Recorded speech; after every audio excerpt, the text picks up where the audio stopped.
Today, the latest weapons, coupled with the fighting skill of the American soldier, stand ready, on the alert all over the world to defend this country, you, the American people, against aggression. This is The Big Picture, an official television report to the nation from the United States Army. Now, to show you part of the big picture, here is Sergeant Stuart Queen. In 1939, the world stood on the brink of war. Germany, Italy, Russia, and Japan were already transformed into armed camps. England, France, and the United States were about to learn a new vocabulary. Blitzkrieg, Stuka, kamikaze. And in America, our army was woefully unprepared. Strangled by lack of funds, it was small, ill-equipped, and antiquated. Do you remember when a private's pay was $21 a month? Yes, these were our soldiers in 1939. America's poor relations, sometimes without even enough uniforms to go around. For during the 30s, the Army was like the clergyman who had to earn his pay and beg it too.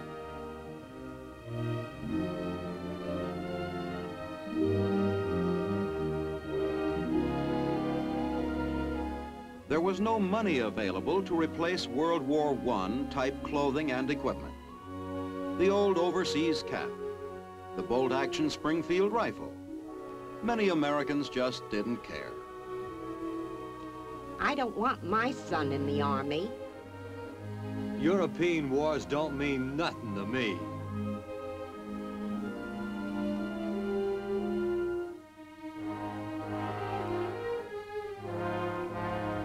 Our tanks were slow, clumsy, inadequately armed and inadequately armored.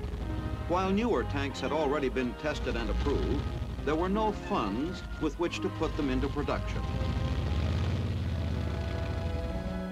Hitler's mechanized forces were sweeping across Europe, and we were training horses. While by early 1940, America was starting to come out of the doldrums, we were still almost completely unprepared should war come. There were more field exercises like the Carolina maneuvers, but the Army still did not have the full support of Congress or the American people. Lacking almost every essential of a modern fighting force, our military men just had to do the best they could with whatever tools were at hand.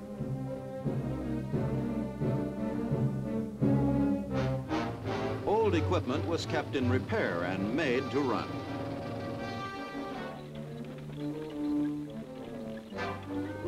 Pieces of pipe served as field artillery. Bags of flour as shell bursts, and pieces of wood as machine guns. Although France fell while the Selective Service Act was debated for 86 days in Congress, America was starting to wake up.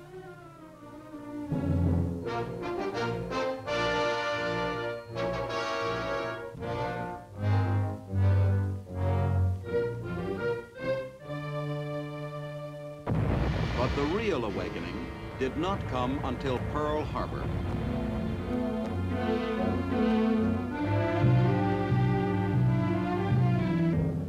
Despite these disastrous beginnings, thanks to hard work, brave men and women, and God's help, we won the war.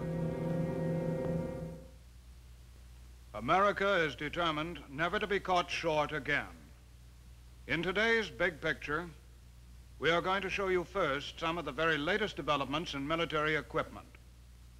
Equipment which is part of your Army's plan to remain strong and ready.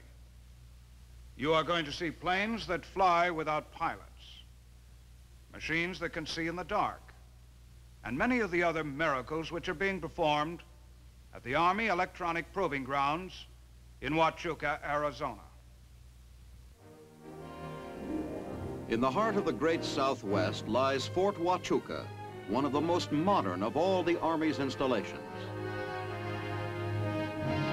Here in this desolate country, surrounded by empty desert and mountains, the Army has found an ideal proving grounds for newly developed electronic equipment. Today, more than 8,000 military and civilian personnel are working together, testing and improving modern miracles of military science. Because the Army must be prepared to defend against push-button warfare, every effort is being made to keep abreast of the very latest scientific advances. We have come a long way from the wigwag flags used by the Army in Indian warfare to this tiny transistor. Powerful miniature devices like this have paved the way for new, compact, lightweight electronic equipment.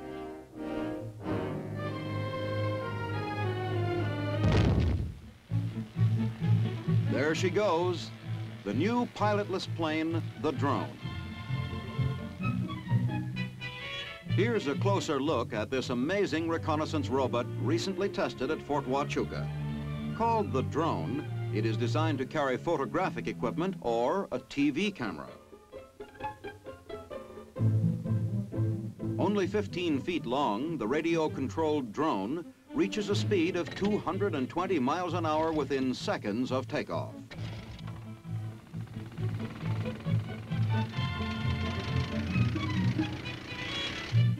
While the drone takes all the risks, its pilot remains safely behind in a mobile control van.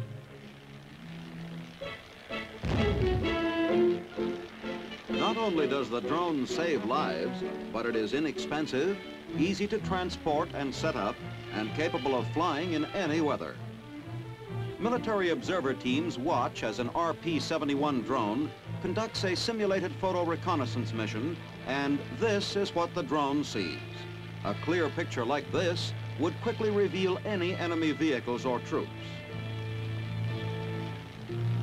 From the top of the control van, an optical tracking device follows the flight of the drone.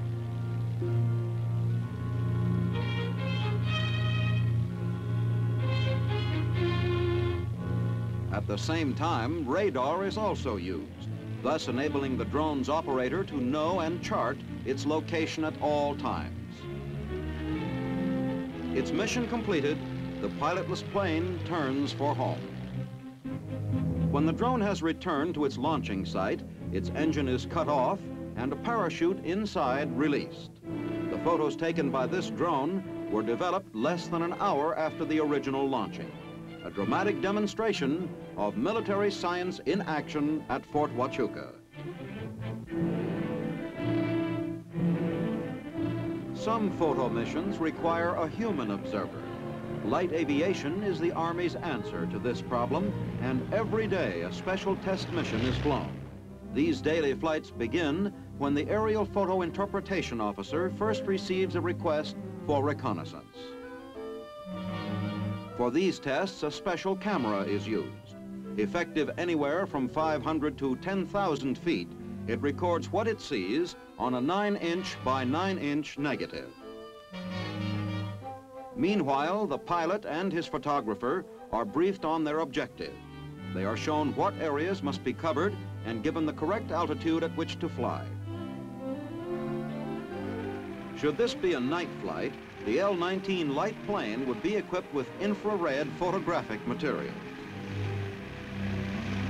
Since the Army must be ready for a fluid type of combat, light aviation is playing an ever-increasing role in the military's plans. On simulated missions of this sort, great emphasis is placed on speed. It is vital that there be no delay, that these flights be accomplished quickly and accurately.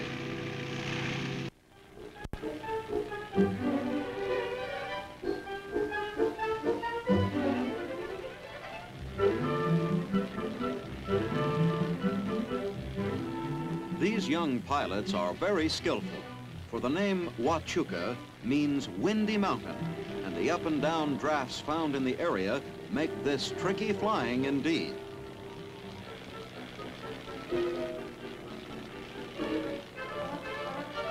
Its mission completed, the L-19 returns to the Fort Huachuca landing strip. Only 18 minutes have passed from the first request for aerial reconnaissance to the return of the photo team. To save a few precious seconds, the plane makes a power landing and taxis swiftly to its tie-down space. A waiting crewman quickly removes the 30-pound camera from its mounting. When the Army is satisfied that this system of frontline photography is perfected, major combat units will be equipped with teams like this.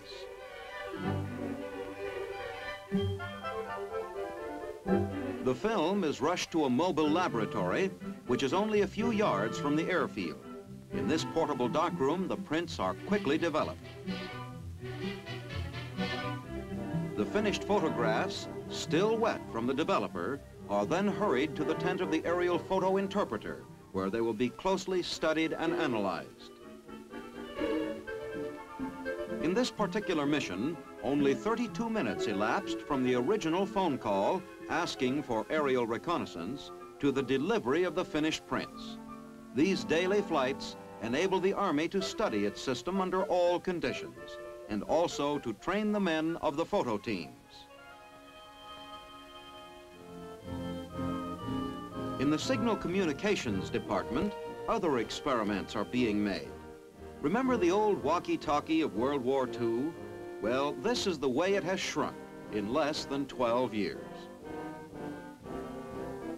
Smaller, lighter, and easier to operate, this miniature radio has the same capabilities as its larger and bulkier ancestor. Barely larger than a pack of cigarettes, it is being adapted to a variety of uses in the field. One small radio has already been built into an infantryman's helmet. More and more of these tiny radios are being used by the infantry. Lives will be saved through better communications when this radio helmet is perfected. Under battle conditions, it will be possible for a forward observer to communicate directly with a squad leader in the rear to inform him of the combat situation ahead. Other members of the squad can listen with their helmet radios and also be completely informed. When the observer reports that an advance is safe, the squad leader orders his men forward. The radio helmet, one more way of safeguarding American lives, part of an ever-improving Army. Bad weather is a major problem to the military.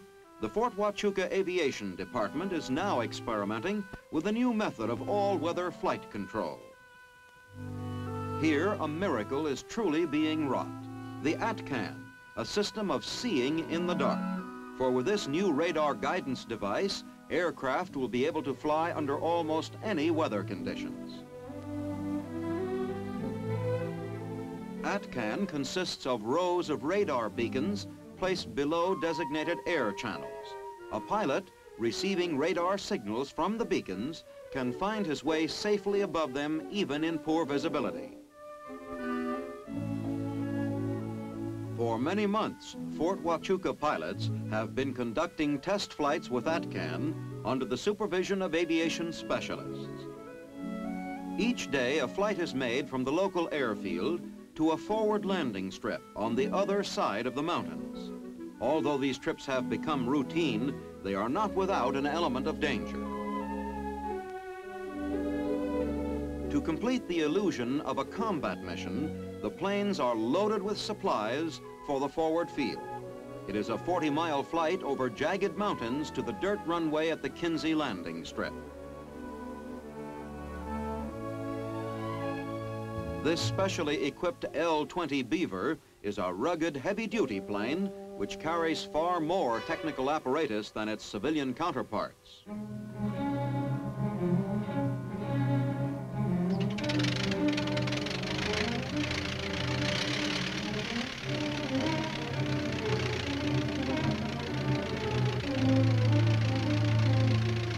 Nearby is a portable air traffic control van, which exercises the same control over military aircraft as does a civilian airport tower over commercial planes. Mountains coming up.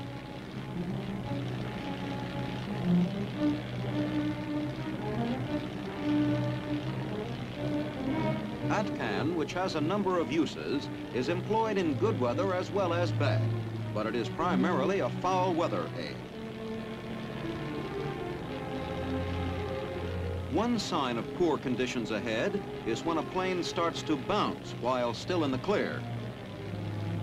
Should the weather change, and in this part of the country sudden and drastic changes are often found, the control van, which acts as a sort of aerial traffic cop, will alert the pilots to what they may expect ahead and help them plot their best course.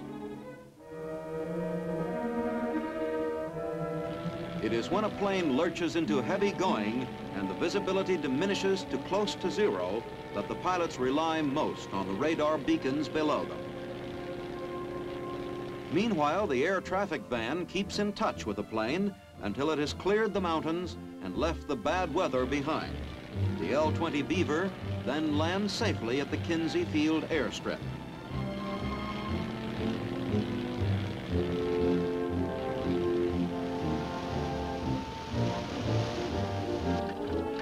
The Atcan guidance system is still being tested thanks to the devotion and courage of the men who fly these daily missions, the U.S. Army pilots. One more aspect of Fort Huachuca, where 8,000 men and women are working to find new ways of protecting America. Yes, today's Army scientists are keeping the American fighting man equipped with the very latest developments of our defense program. Now we'd like to show you a different aspect of America's defense preparations. We take you to the little town of Galax, Virginia. Just over 100 years ago, a small group of Quakers founded a little farming community in southern Virginia and named it Galax. That little community has grown into a bustling, prosperous township of 7,000 inhabitants. Recently, Galax decided to hold a centennial jubilee to celebrate 100 years of freedom and achievement in America.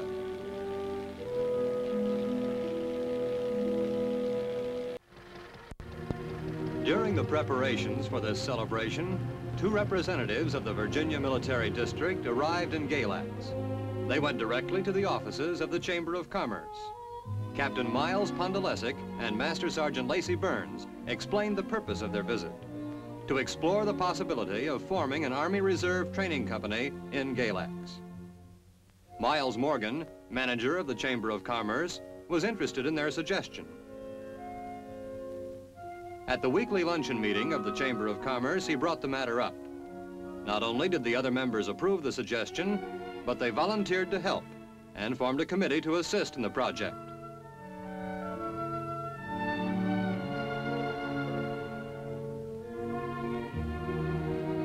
A county-wide publicity campaign was organized.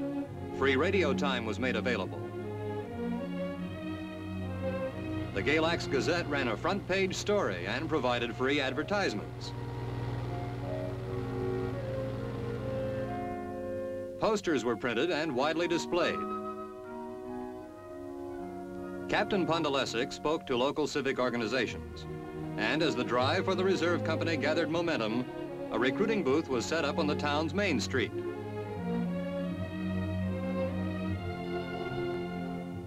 Wherever they could be of assistance, the captain and the sergeant were to be found. They visited private homes, explaining to the town's young men and to their families the provisions of the Reserve Act of 1955.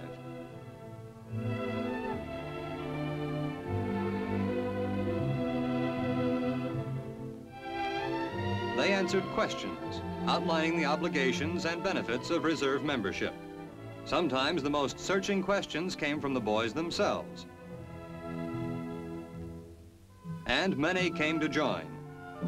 There was Bill Ross, farmer. Bob Williams, mechanic. Mac Bedsall, salesman. Walt Jennings, who served as a captain during World War II. John Faddis, laundryman. Youngsters and veterans alike joined up. In less than 2 weeks, more than 5 times as many men volunteered as were needed. At an informal meeting, the new reservists were told more about their unit, the 978th Quartermaster Company, of its combat record in Normandy and through Western Europe in World War II. These are American men, proud to answer their country's call.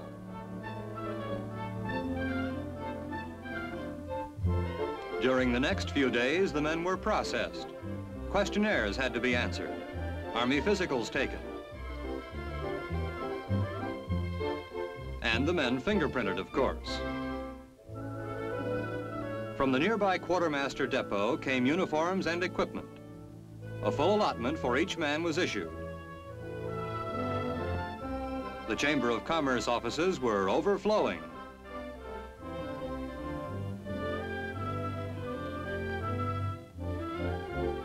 On the day of the company's activation, high-ranking military officials flew into Galax. Senior officer among them was Brigadier General Philip F. Lindemann. For the first time, the men of the 978th were assembled in full uniform. The swearing-in ceremony began the activation proceedings. This ceremony took place only 3 weeks from the day that Captain Pondolesic and Sergeant Burns arrived in Galax. The rapid formation of this unit was made possible only by the wholehearted support of all the citizens of Galax.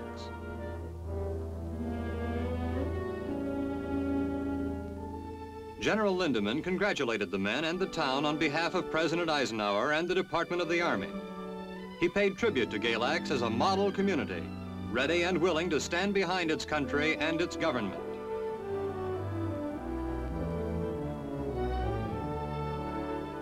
Then the company's colors were presented to Captain Jennings, the new company commander.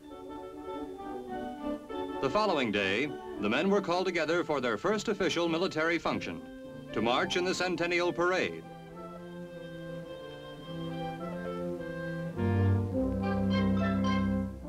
Captain Jennings assumed command and inspected his new company. This is a small unit, made up of the men from only one community. But today, all over the United States, more than 2,000 American cities and towns can boast of their own Army Reserve training companies. These men were proud to march in their town's centennial celebration. The parade began with an honor guard. You've all seen military parades before, but how many of you have ever seen one like this?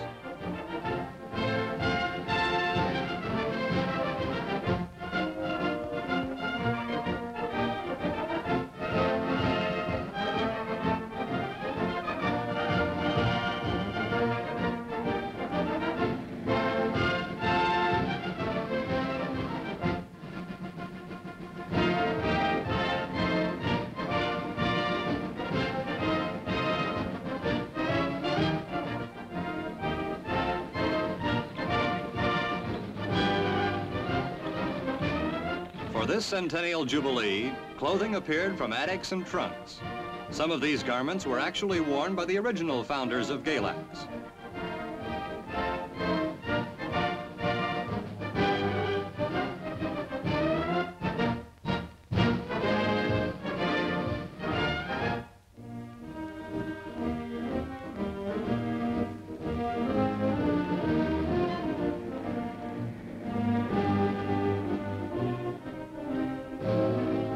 Everybody loves a parade, but most of all, the kids.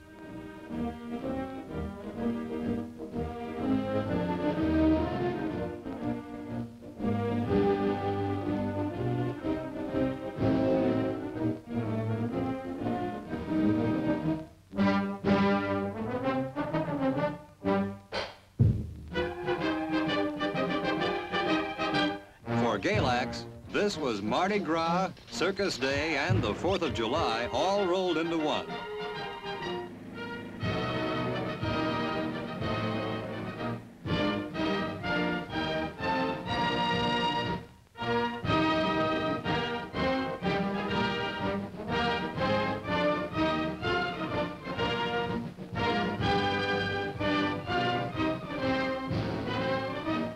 here comes the military. Behind a second honor guard march the men of the Galax Reserve. Captain Pondolesic and Sergeant Burns paid their respects, together with thousands of others.